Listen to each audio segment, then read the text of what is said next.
राधे राधे। बड़ों को चरण स्पर्श, छोटों को प्यार। चौथ माता की पूजा में क्या क्या लेना चाहिए? हल्दी, कुमकुम, मेहंदी, कलाई डोरे का लच्छा, गुड़, घी का दीपक, एक लड्डू गणेश जी का प्रसाद, चौथ माता को कसूल, पुष्प आदि पूजा में लेते हैं। पाटा बिछाकर विनायक जी चौथ माता मांडकर पूजा करें, फिर कहानी कहें। रात्र को चंद्रमा देखकर अर्घ देकर भोजन प्रसादी लें में। अब चौथ माता की कहानी इस प्रकार है। एक गांव में एक सिर सेठानी रहते थे।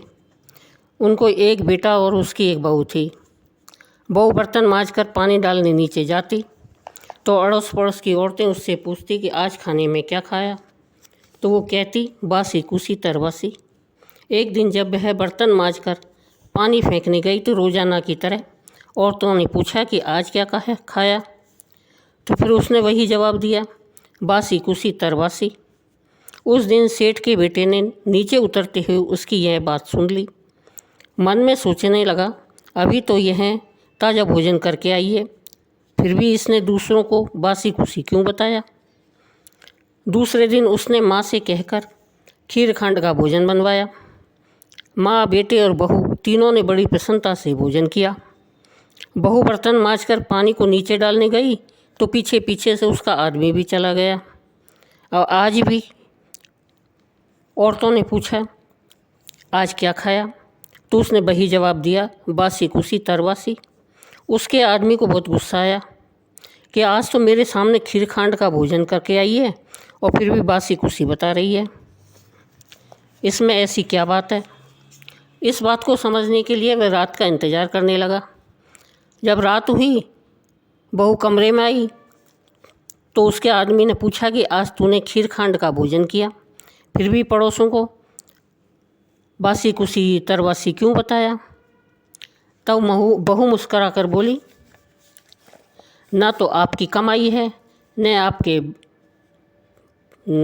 बाप की कमाई है, आपके दादा परदादाओं की कमाई है, तो वे बासी कुसी हुई ना या नहीं। यह सुनकर बेटे ने परदेश जाने का सोच ली तथा सुबह उठकर माँ से बोला, माँ मैं कमाने के लिए परदेश जाऊँगा।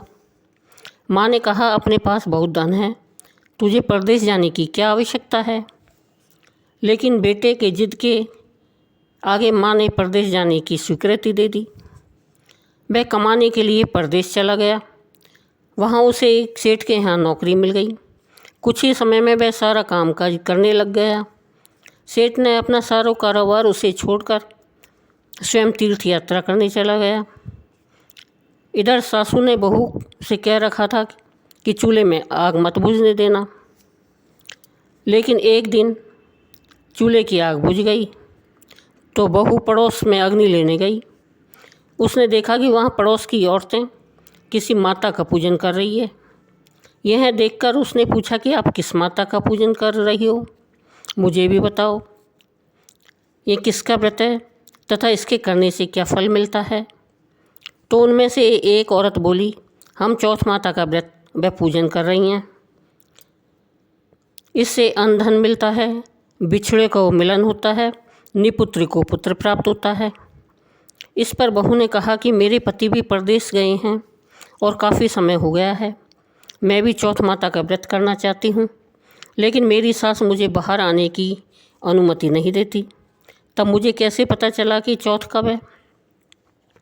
इस पर औरतों ने कहा कि तुम रोज़ाना एक डिबिया में गेहूं का दाना रखती जाना, जिस दिन 30 दाने पूरे हो जावें उसी दिन व्रत रख के शाम को चौथ माता की पूजा करके चंद्रमा को अर्घ्य देकर फिर खाना खा लेना। साहूकार की बहू कहे अनुसार व्रत करने लग गई। व्रत करते करते काफ़ी समय बीत गया तो चौथ माता ने सोचा कि यदि इसकी नहीं सुनी तो अपने को कोई पूजेगा नहीं। तब चौथ माता ने साहूकार के बेटे को सपने में जाकर कहा कि साहूकार का बेटा सो रहा है या जाग रहा है। उसने कहा, न सो रहा हूँ न जाग रहा हूँ, चिंता में पड़ा हूँ। इस पर चौथ माता ने कहा कि अब चिंता छोड़, और तेरे घर जाने की सुध ले। उसने कहा कि मैं कैसे जाऊं, मेरा कारोबार तो बहुत फैला हुआ है। तब चौथ माता बोली, सुबह उठकर नहा धोकर दुकान पर जाकर चौथ विनायक जी का नाम लेकर घी का दीपक जलाना, तेरे सब काम सुलझ जाएंगे।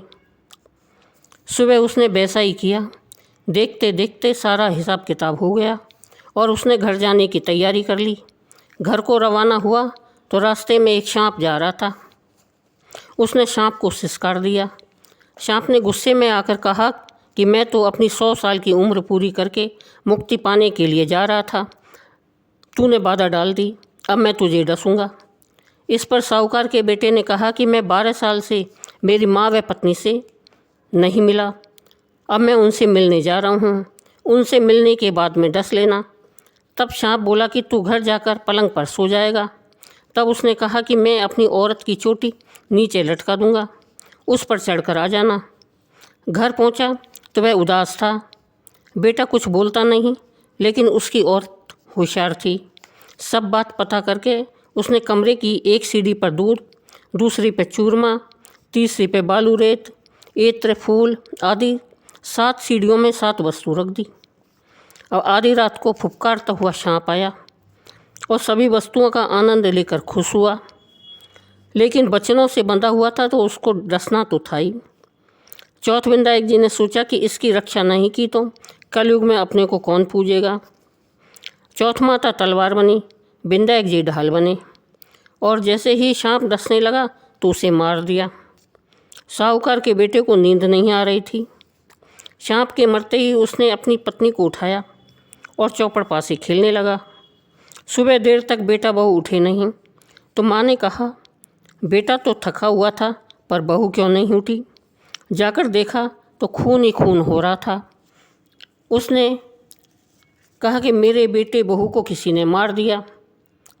तब अंदर से बैठा हुआ बेटा बोला, माँ मरे हमारे दुश्मन, यहाँ सफाई करवा दो तब हम बाहर आएंगे। माँ ने वहाँ सफाई करवाई और वे बाहर आए। नीचे आकर उसने माँ से पूछा, माँ मेरे पीछे से किसी ने कोई धर्म किया है क्या। तो बहू बोली कि मैंने किया है। इस पर सास ने कहा कि तूने क्या किया, तुझे तो मैं 4 समय का खाना देती थी। बहू बोली, मैं महीने में 1 चौथ का व्रत करती थी। सुबह का खाना पानी वाली को देती, दूसरी बार का गाय के बछड़े को खिलाती थी, तीसरी बार का उठियाणा में गाड़ देती थी और चौथी बार का मैं पूजा करके चंद्रमा को अर्घ देकर फिर खाती थी। मैंने पूजा के लिए बनिया की दुकान से घी गुड़ मंगवाया, सो उनका जाकर हिसाब करके आओ। सास ने पानी वाली से पूछा तो उसने हाँ कहा कि हाँ महीने में 1 दिन मुझे रोटी देती थी। बछड़े से पूछा तो उसने मुंह से फेंक निकाल कर और हाँ कर दी। उठियाणा में जाके खोदा तो रोटी के सोने के चक्कर निकले। बनिए से पूछा तो उसने भी कहा कि हाँ महीने में 1 बार मेरे से घी गुड़ मंगवाती थी। फिर बहू ने कहा कि मुझे अब बैसाख की चौथ का उद्यापन करना है। सास बहू ने चौथ माता का व्रत व उद्यापन धूमधाम से किया और आराम से जीवन बिताया। हे चौथ माता, उस पर प्रश्न हुई जैसे सब पर प्रसन्न होना और सभी की मनोकामना पूरी करना, सभी को अमर सुहाग देना और जो कहानी कहे सुने सबकी सारी मनोकामना पूरी करना।